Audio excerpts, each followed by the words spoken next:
Hi, welcome to my channel. I am Cheryl, and today we are talking about what I took away from Brandon Sanderson's educational series that he has on YouTube. Brandon Sanderson is a well-known sci-fi writer, and he teaches a course at a college and decided to record the entire course and put it on YouTube for us to watch for free and learn. Amazing! And the series is amazing.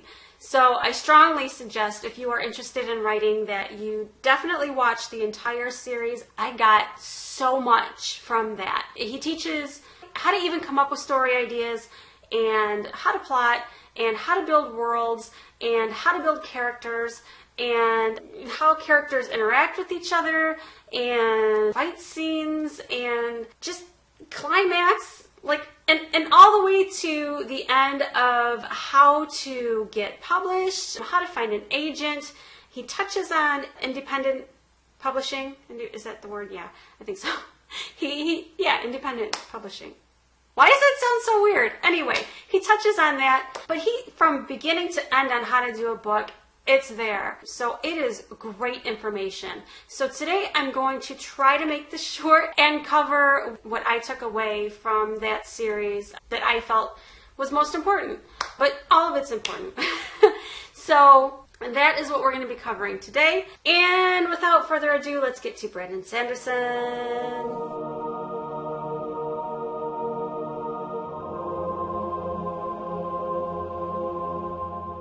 So, Brandon Sanderson,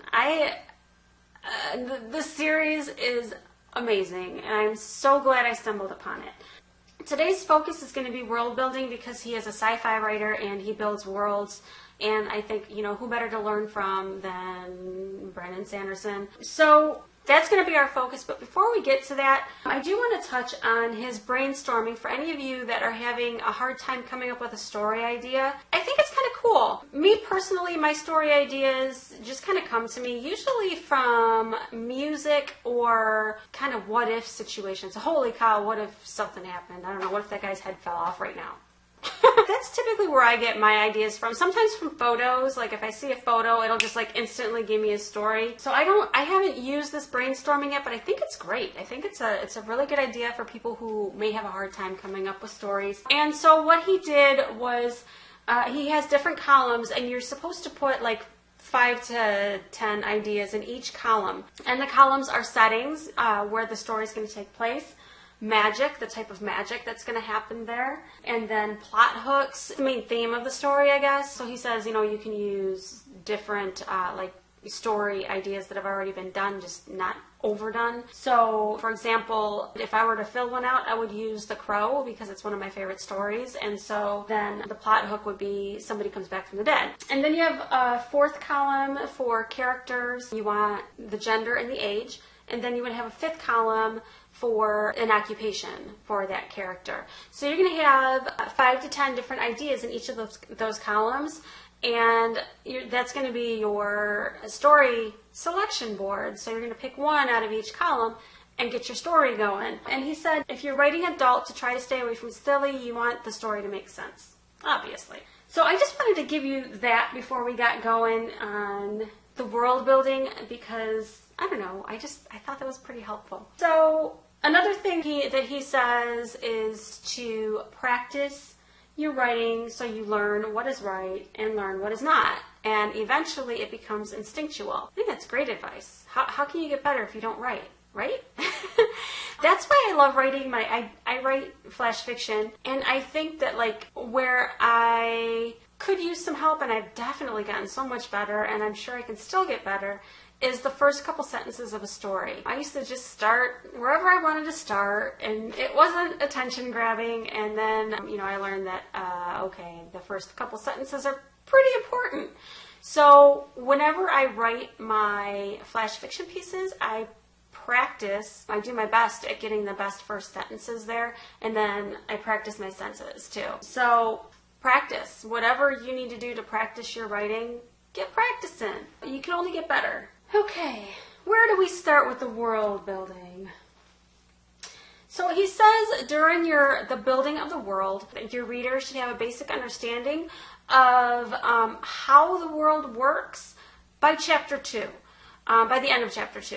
So somehow you got to work that in there. If there's magic, you have to give like a basic understanding of how that magic works by chapter 2. You can always add stuff to it as you go, but by chapter 2, the reader needs to know, hey, oh, okay, people come back from the dead. And when they come back from the dead, they can turn things purple.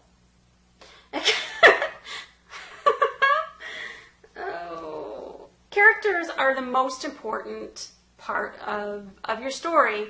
And so while you are building your world in the first 2 chapters, the basic parts of the world, he says it's very important to not info dump. And by info dump, it's just like, okay, so there's hills and they're green, and further in the distance there's a building, and in the building lives Edgar, Bob, and it's kind of boring.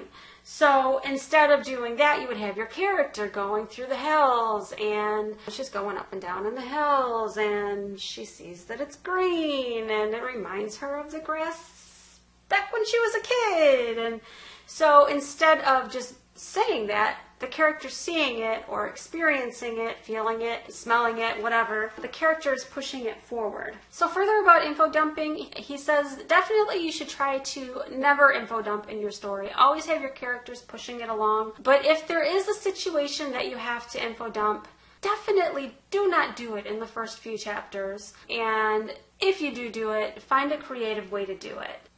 Obviously, I've already read the book that we're going to evaluate in 2 weeks. Yeah, I've read it, and in 2 weeks, I will give you his example of how he creatively info dumped. Okay, so further in the world building, whatever's in the world, as you're bringing your character through it, it should feel like it has always been there. Further in the world building, he mentions how important it is to understand geography if you are going to be like building land. And he has a couple classes teaching the geography and let you know that rivers flow down away from the mountains and toward the ocean, and tall mountains with jagged tops are new. So this is like stuff that you should know if you're building a world. And definitely research it. Unless you're creating a world completely fictional and you want the rivers to go up the mountain instead of down the mountain, then that's cool too. So there are different levels to a world, and you should touch on those if you can. Try to find a way to do it. Basically, you know, in our world, I live in Michigan, and the city that I live in would be like my main focus. But then the reader would know somehow, I would work it into the story, that I'm in Michigan, and that's part of a country, which is the United States, part of the continent, and then maybe go around to the entire world, but that's kind of excessive. But basically the reader should have an idea of how the world works, not just the tiny little thing. What else is going on out there? Or how big, I mean, is it just a tiny little Earth that's like this big, and there's only one continent? You know, just give them a kind of idea. So that's pretty much it for world building. And in 2 weeks, the Warbreaker. We're going to be reviewing the Warbreaker. So if you haven't read this yet, get it and read it. And then we will discuss it in 2 weeks. And we'll be discussing the world building portion of it. And also, one other thing that he said that I feel is so very important in some of his teaching is that when you're writing a scene, you need to make it interesting. If you've got a scene and you're done and there's nothing that's keeping your interest, then he suggests adding a different character in, taking a different character out, putting them in a different scene. Not as different scene, but a different setting. Something that is going to make the reader interested, because everything in your book should be interesting. He has a point. He says that if you are writing fiction, you are an entertainer and you are there to entertain.